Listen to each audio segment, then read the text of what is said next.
Coucou les belles perles de vie! Eh bien, un petit coucou rapide aujourd'hui. J'avais envie de vous faire une petite guidance, parce que ça faisait très très longtemps que ça m'était pas arrivé, de sortir la petite boîte à secrets, l'oracle de sagesse du lotus sacré. Voilà. Donc les sens en éveil, c'est une petite boîte qui contient 96 messages de la source et de Bouddha avec des pierres qui maintiennent le taux vibratoire et le nettoyage de votre oracle. Je dis vôtre parce que c'est une de mes créations et je la mets à disposition. Voilà, les boîtes sont en forme ovale, j'ai des cœurs, j'ai aussi des petites étoiles à vous proposer. Voilà, donc de manière ludique, vous avez une petite boîte de pensées positives, de pensées qui sont en réflexion avec votre situation actuelle. Vous pouvez vous en servir une fois par jour pour un petit message du jour, mais vous pouvez aussi vous en servir comme véritable oracle, comme on le ferait avec les cartes. Donc pour une guidance, pour des explications sur l'éveil des sens, mais aussi sur où vous en êtes et quelles sont les informations qu'on a à vous transmettre. Alors aujourd'hui, c'est ce qu'on va faire. On va faire un petit tirage général, intemporel, je rappelle. Ce ne sont que des indications qui sont faites effectivement pour vous apporter, je dirais, des compléments d'informations ou des synchronicités ou des confirmations avec ce que vous vivez. Si toutefois la situation n'est pas adaptée avec les informations que je vous transmets, alors c'est que cette guidance n'est pas pour vous, ou alors qu'elle n'est pas pour le moment, mais qu'elle vous parlera peut-être plus tard. Eh bien, si vous êtes curieux, intéressé, et puis si vous sentez la vibration vous porter à l'écoute de cette guidance, restez avec moi et puis on va faire un petit tour auprès de l'oracle, voir un petit peu ce qu'on nous dit. Alors là, j'ai quand même des petits papiers qui sont tombés. Je vais voir dans quel ordre je vais les ouvrir. Je vais voir si on a autre chose à nous dire. Voilà, ok. Donc ce sera en seconde partie. Peut-être une explication ou une finalité aux choses déjà annoncées par les premiers papiers tombés. Allez, on avait les deux en jonction. On garde ceci en bas, ceci en haut. On va commencer par celui-ci. Qu'est-ce que l'oracle sacré du lotus sacré a à nous dire? Nouveaux projets à venir. On sent ici en fait un élan, quelque chose qui vient, parce que vous avez enclenché, vous consciemment, en fait, par une décision ou par le fait d'aller à la recherche d'eux, ou de rentrer dans une situation peut-être de pardon pour casser le conflictuel intérieur. Quelque chose en fait qui vous permet d'avancer sur un nouveau chemin et qui, je dirais par là, vous propulse vers la nouveauté et beaucoup de choses vont arriver pour vous aider en ce sens. Allez, lequel? Celui-ci, on y va. L'âme est en danger lorsqu'elle jamais elle n'est écoutée. Alors je répète, pardon, parce que je me suis un petit peu embourbée. L'âme est en danger lorsque jamais elle n'est écoutée. Donc il y avait vraiment ce besoin de sortir du conflictuel intérieur, c'est bien ce que je ressentais, d'avoir en fait une connaissance et une reprise de conscience et de connexion avec son soi intérieur, ressentir quelles sont les priorités que vous avez peut-être à mettre en avant, à mettre en lumière dans vos sentiments, dans vos projets justement, parce qu'on était dans les nouveaux projets à venir, mais dans la manière que vous avez de voir les choses par le présent et dans le futur.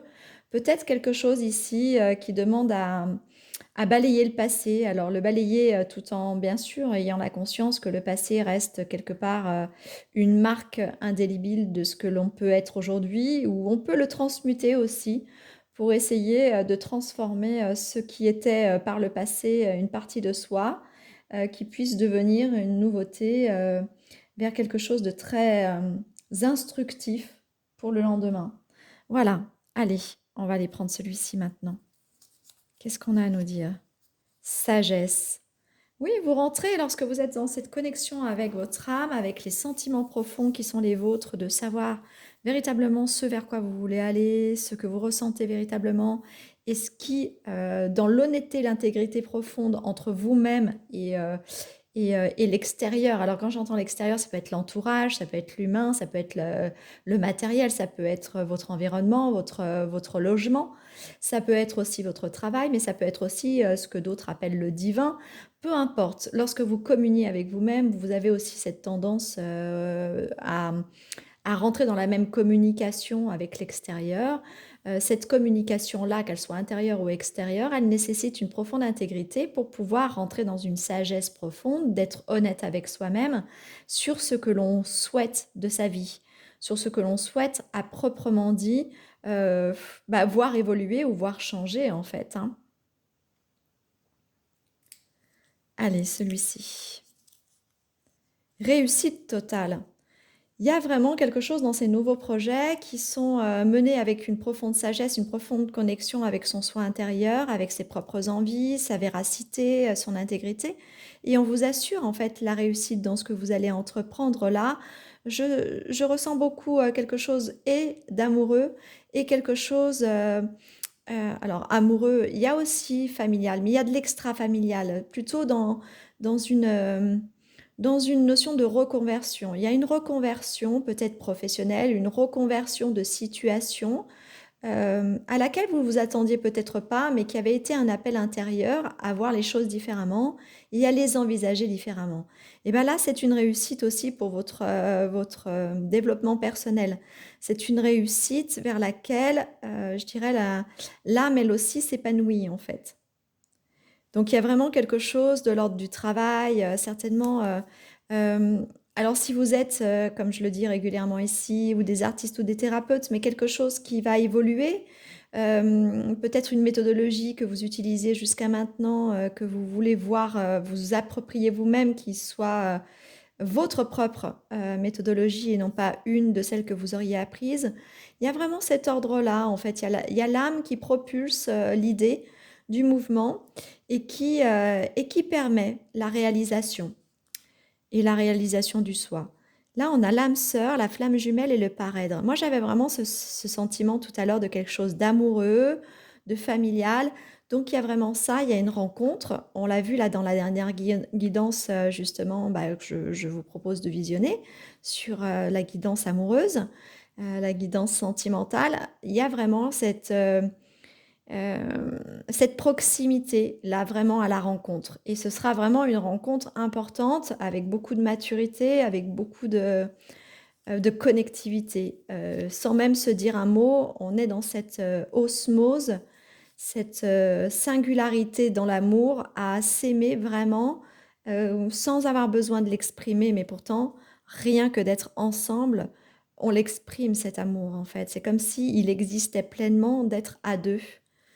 Non, alors, il y a quelque chose pour laquelle, c'est ce que je ressens, hein, pour laquelle vous vous posez des questions. Et ça, depuis peu de temps, vous vous posez des questions sur comment remanier à une certaine affirmation de soi et on vous dit c'est non. La question que vous vous posez, c'est non. Alors, est-ce qu'on vous demande de dire non à une situation qui n'était plus bonne pour vous? En tout cas, le non est important à affranchir par le verbal. Faut accepter que les sentiments que vous avez et qui tournent vers un refus soient positifs pour vous parce qu'ils vont engendrer aussi en fait une ouverture vers quelque chose de nouveau. Ah oui, j'avais envie de prendre la jonction. Bah ouais, je vais la prendre. Allez, hop. Comme une passerelle entre les deux là.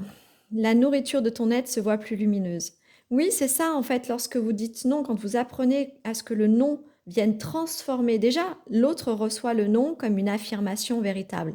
C'est-à-dire qu'il entend un non qu'il ne peut ni réfuter, euh, ni contredire, ni vouloir intimider et encore moins en fait influencer. Donc du coup, vous, la nourriture de votre être, elle se voit plus lumineuse dans le sens que vous êtes considéré, vous êtes entendu et qu'à ce moment-là, en fait, ce qui rentre en vous, c'est pleinement celle que vous êtes ou celui que vous êtes et donc vous êtes pleine lumière. Vous vous illuminez en fait de vous affranchir du non. Rentrer dans l'unité, c'est exceptionnellement s'aimer. Oui, mais quand on dit non, en fait, on s'aime puisqu'on se respecte. Tout autant qu'on dit oui, mais il est tellement plus facile de dire oui pour des choses, du courant et de l'exceptionnel parce qu'on sait que ça va nous faire du bien. On va pas dire non à quelque chose qui nous fait du bien. Mais par contre, quand on dit non avec un véritable refus, qu'on n'a pas d'habitude par, je sais pas, hein, par croyance personnelle, par éducation, hem, par empathie, ne pas vouloir blesser l'autre et cetera, eh bien, on rentre dans une espèce d'obligation de pas oser dire non et cetera. Mais si en fait, le non, vous permet de vous ramener dans votre propre unité, puisqu'il vous rappelle que lorsque vous vous affirmez, alors il y a la manière de dire, hein, évidemment, hein, mais lorsque vous vous affirmez et que l'autre vous respecte, alors c'est que vous êtes en train de vous aimer. Donc je répète, rentrer dans l'unité, c'est exceptionnellement s'aimer. Voilà, et il n'y a pas en fait d'accès à l'unité si vous n'accédez pas par l'amour de soi. Alors, sur la chaîne, si vous descendez très bas dans les vidéos, vous allez pouvoir tomber sur quelques méditations. Alors c'est vrai que ça fait longtemps que je n'ai pas, fait de méditation guidée à vous proposer sur la chaîne, mais je reviendrai certainement dessus parce qu'aujourd'hui j'y ai pensé, bizarrement et puis là je vous en parle donc vous trouverez des guidances méditatives pour aller vers l'amour de soi, bah, pour recouvrer le soi intérieur.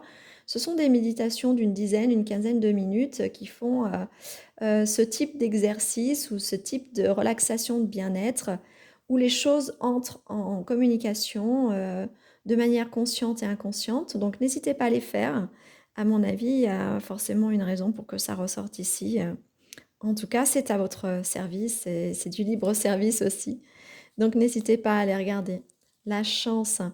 La chance nous sourit à partir du moment où on est moins dispersé dans son esprit, là où on a fait des choix, où on est allé dans la sagesse intérieure, récupérer en fait le désir profond de notre âme pour engendrer des nouveaux projets, aller vers la réussite. C'est aussi en fait rentrer dans une ouverture. Je vous avais dit que ça ouvrirait des portes, mais c'est là où ouvre la chance. Allez, on va aller voir maintenant les petits papiers du bas. Je ne sais pas si vous les voyez bien. Voici, c'est bon. Oui, allez, je vais prendre celui-ci. Le pardon. La part de don de soi à soi. Alors là, c'est vraiment un pardon envers soi-même. Euh,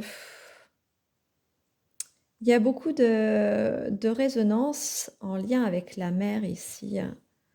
Alors, quelque chose à pardonner avec la mère. Mais ça n'empêche pas non plus qu'il faille aller voir du côté du père. Alors, il n'y a pas une notion de pardon du côté du père, mais il y a quand même une notion de guérison et de réparation au niveau et ben justement du non, de la considération du côté du père. Et le pardon au niveau de la mère, c'est lui pardonner de ne pas avoir pleinement existé comme vous l'attendiez ou que vous le souhaitiez dans votre vie. Il y a une notion de pardon. Alors l'exercice plutôt intéressant du pardon, c'est après une méditation, je vous conseille de faire une méditation sur l'amour de soi d'abord, pour ancrer la valeur du soi en premier, et puis après de rentrer dans une espèce d'acceptation pleine que les choses ont été comme ça, parce qu'elles vous ont permis d'être qui vous êtes aujourd'hui aussi, et que vous avez tout pour vous, et donc du coup, vous remerciez aussi vous-même d'avoir supporté ou traversé certaines situations. Et c'est ça, hein, la mise en route de la demande de pardon. Donc on va prendre celui-ci, l'harmonie. Ben oui, évidemment. Une fois qu'on a fait l'exercice du pardon et de la guérison, en fait, eh bien, du fonctionnement de schéma entre le père et l'enfant que l'on a été, on peut rentrer dans l'harmonie. Mais on me dit que déjà, rien que le pardon avec la part materne et la part féminine de la mère que vous avez eue, pas la mère que vous êtes, hein, mais la mère que vous avez eue. Certaines d'entre vous qui êtes mère ou qui avez été mère, parce que vous êtes maintenant devenue grand-mère ou autre, il y a peut-être quelque chose. Sur le lointain et le long terme, j'ai voulu dire les deux en même temps, décidément parfois, hein. Et donc du coup, il y a peut-être quelque chose à vous pardonner, parce que vous vous en voulez de ne pas avoir fait comme il aurait fallu. Mais en tout cas, d'abord, vraiment, l'axe prioritaire pour retrouver l'harmonie, c'est pardonner à votre mère. En tout cas, de créer une zone de pardon en vous liée au lien avec la mère. La loi d'attraction laisse l'univers s'accomplir pour accomplir tes rêves. Il y a un temps pour tout. très souvent dans la société actuelle surtout, on a tendance à vouloir tout de suite parce que tout va très vite et puis que de toute façon, même si ça va très vite, on voudrait que ça aille encore plus vite. Donc là, il y a quand même une notion où on nous rappelle, il faut aussi que l'univers prépare les choses, soit prêt à vous faire accueillir les choses pour pouvoir vous les envoyer. Donc du coup, laisse l'univers s'accomplir pour accomplir tes rêves. On nous prévient aussi que là, il peut y avoir la réalisation ou l'accomplissement effectivement de quelque chose, d'un rêve, d'une attente. Alors, l'attente, on a envie de vous dire d'être prudent quant à la notion attentiste des choses. Voilà, forcer, trop brusquer l'action peut inévitablement en fait vous bloquer ou tout bloquer autour de vous. Mais en même temps, le laxisme et être trop centré sur la douleur de l'attente peut aussi ben, faire que les choses n'avancent pas. Alors en tout cas, on était dans cette notion d'harmonie. Disons que finalement, une fois retrouvé l'harmonie, une fois rééquilibré les choses à l'intérieur de soi, on peut prétendre certainement à laisser les choses aller dans le sens dont elles ont besoin d'aller et à la vitesse où elles ont besoin d'aller. Donnez la propulsion des choses lorsque vous le sentez et puis ralentissez lorsque vous sentez que c'est un moment de repos nécessaire. Le repli et le repos personnel est aussi nécessaire, est une forme d'action. Ce n'est pas que de l'oisiveté où il ne se passe rien, c'est laisser l'univers faire ce qu'il a à faire pour qu'il se passe des choses en nous et pouvoir les acter après. Voyage, transport, déplacement et chemin. Et moi, je pense qu'il y a un chemin intérieur, mais certains vont aller plutôt du côté de la mer. Il y a quelque chose au niveau de la fluidité et de l'eau qui me parle beaucoup, donc un déplacement certainement très bénéfique pour vous, qui va dans le sens de la guérison du pardon. En même temps, la mer, enfin voilà, la fluidité, l'eau, on retourne sur le côté materne des choses, ça me parle plutôt bien. Et soit le changement et l'impulsion et passe à l'action. Alors c'est incroyable parce que je vous parlais d'action et d'impulsion tout à l'heure, là j'ai juste une minute ou deux. C'était pour vous dire que dans cette prise de décision, à travers les nouveaux projets, à travers l'écoute de son âme, euh, et ce que l'on veut mettre en place pour aller vers une certaine réussite, d'épanouissement personnel, eh bien on vous dit quand même de ne pas hésiter à passer à l'action. En fait, c'est comme si vous aviez mûri en vous un certain élan ou un certain projet et on vous dit vas-y, ok, bascule, bascule vers le changement, sache dire non, sache aussi que s'aimer soi-même en premier est une priorité et c'est partir de là que c'est à partir de là et c'est partir de là que l'on peut s'unir à sa propre unité et qu'on ouvre les portes en fait de la loi d'attraction, de la chance, etc. et de l'harmonie. Voilà. Ben écoutez, c'est quand même très beau tout ça. Est-ce qu'on a un message final? Eh oui, j'en ai un. Deux même. Ok.